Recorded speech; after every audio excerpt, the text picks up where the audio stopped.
আলহামদুলিল্লাহ আমরা লন্ডন থেকে একটা টিম আইছি, আমরা 20 জন ভাইয়াই।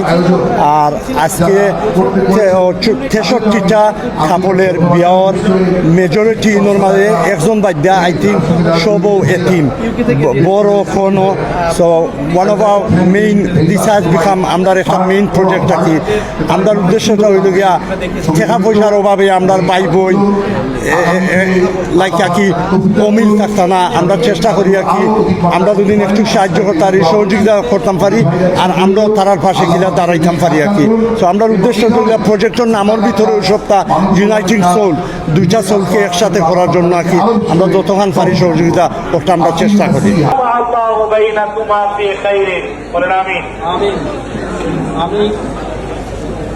আসসালামু আলাইকুম রাহমাতুল্লাহ। আমার মুআক্কালাকে নির্ধারিত মোহরে সবাইকে সাক্ষী রেখে মুহাম্মদুর রাসূলুল্লাহ সাল্লাল্লাহু আলাইহি ওয়াসাল্লামের অনুকূলে এবং বাংলাদেশের স্থানীয় আইনের ভিত্তিতে আজকের নববর আপনার কাছে বিবাহ দিলাম নিকাহ দিলাম। ওয়ালাইকুম আসসালাম ওয়া রাহমাতুল্লাহি ওয়া বারাকাতুহু। আমি আমার বিবাহে কবুল করিলাম কাবিলতু নাকাহতু আলহামদুলিল্লাহ। সবাই বলেন বারাকাল্লাহু লাকুমা ওয়া বারাকা আলাইকুমা ওয়া জামা আল্লাহু বাইনাকুমা ফি খাইরিন। বিবাহ দিলাম নিকাহ দিলাম।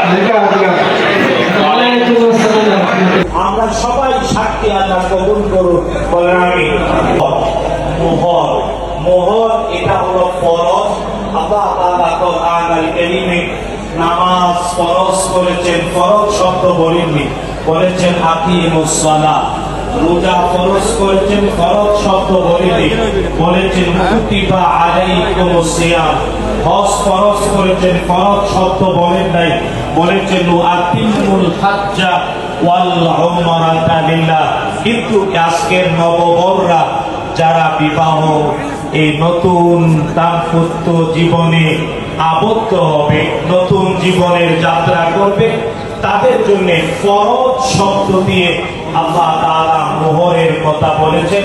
কোরআন আল কারীমে আল্লাহ তাআলা একাধিক আয়াতে বলেছেন কাদ আলিমনা মা ফারাদনা আলাইহিম ফি আজওয়াজিহিম। মোহরটা ফরজ। যদিও বাংলাদেশে আলহামদুলিল্লাহ ওয়ামি সহ আমাদের এই যে সিক্স অফ সাদাকা তাদের তত্ত্বাবধানে এমন আরো অনেক ভালো মানুষরা সুন্দর বিবাহের আয়োজন করেন, যেখানে মোহর পরিশোধ করে। সিলেটে এটা আমাদের প্রথম আয়োজন, কিন্তু এর আগেও আমরা গত কয়েক বছর ধরে অনেকগুলো আয়োজন করেছি। আমাদের যে লাস্ট মাস ম্যারেজ ছিল প্রায় 70 জনের বিয়ে তখন হয়েছে, এটা হচ্ছে গত এপ্রিলে হয়েছে, এর আগে ডিসেম্বরে হয়েছে। এগুলো অনেকগুলোই হচ্ছে, অলমোস্ট আমরা মোর দেন 200 অরফান গার্ল মানে ইয়াতিম মেয়েদের বিয়ের ব্যবস্থা করেছি।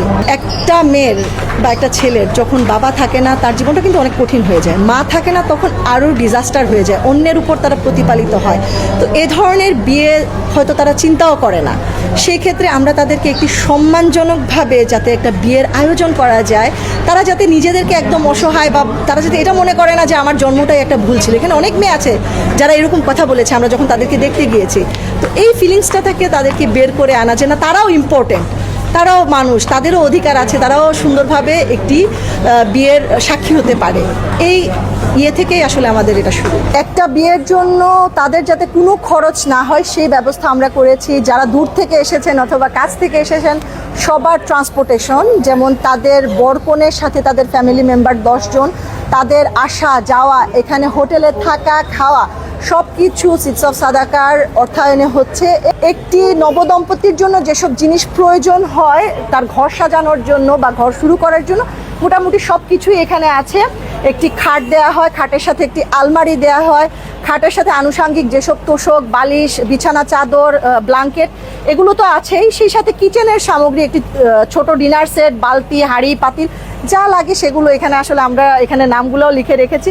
এর পাশাপাশি মেয়েকে সাজানোর জন্য যে একটা সুটকেস ভর্তি করে শাড়ি, সালোয়ার কামিজ, তারপরে তার টয়লেট্রিজ, একটা ছেলের জন্য শার্ট প্যান্ট যা লাগে মোটামুটি সব কিছুই দেওয়া হচ্ছে যাতে তাদের নতুন করে কোনো কিছু কিনতে না হয়। এর পাশাপাশি ছেলেদের পক্ষ থেকে মোহরানা বাবদ আমরা 25,500 টাকা মূল্যের একটি কানের দুল প্রতি কনেকে মোহরানা বাবদ এটা পরিশোধ করা হচ্ছে। আমাদের দেশে যৌতুকের মাধ্যমে বিয়ের কারণে অনেক এতিম পরিবার বা অসচ্ছল পরিবার লোকরা বিয়ে দিতে পারে না যত সময়। এখানে মূলত এই প্রোগ্রামটা দুটো গুরুত্বপূর্ণ দিক। একটা হলো এনারা এতিম অসহায় যে মেয়ে বাচ্চারা আছেন তাদের জন্য বিয়ের ব্যবস্থা আয়োজন করেছেন এবং সেটা যৌতুকবিহীন। এবং এটা আমি মনে করি যে দেশের যারা সচ্ছল মানুষ তাদের ব্যাপারে এগিয়ে আসা হচ্ছে যৌতুকবিহীন বিয়ের জন্য, দুস্থ অসহায় পরিবারের জন্য, তাদের পাশে দাঁড়ার জন্য। আমি মনে করি এই আয়োজনটা করে সিটসার সাদাকা যারা আছেন, বিদেশি যারা বাইরে আছেন তারা সাহায্য করেছেন এবং স্থানীয় যারা আমির পক্ষ থেকে ডক্টর রিদওয়ান সাহেব আয়োজন করেছেন নিঃসন্দেহে একটি ভালো কাজ করেছেন।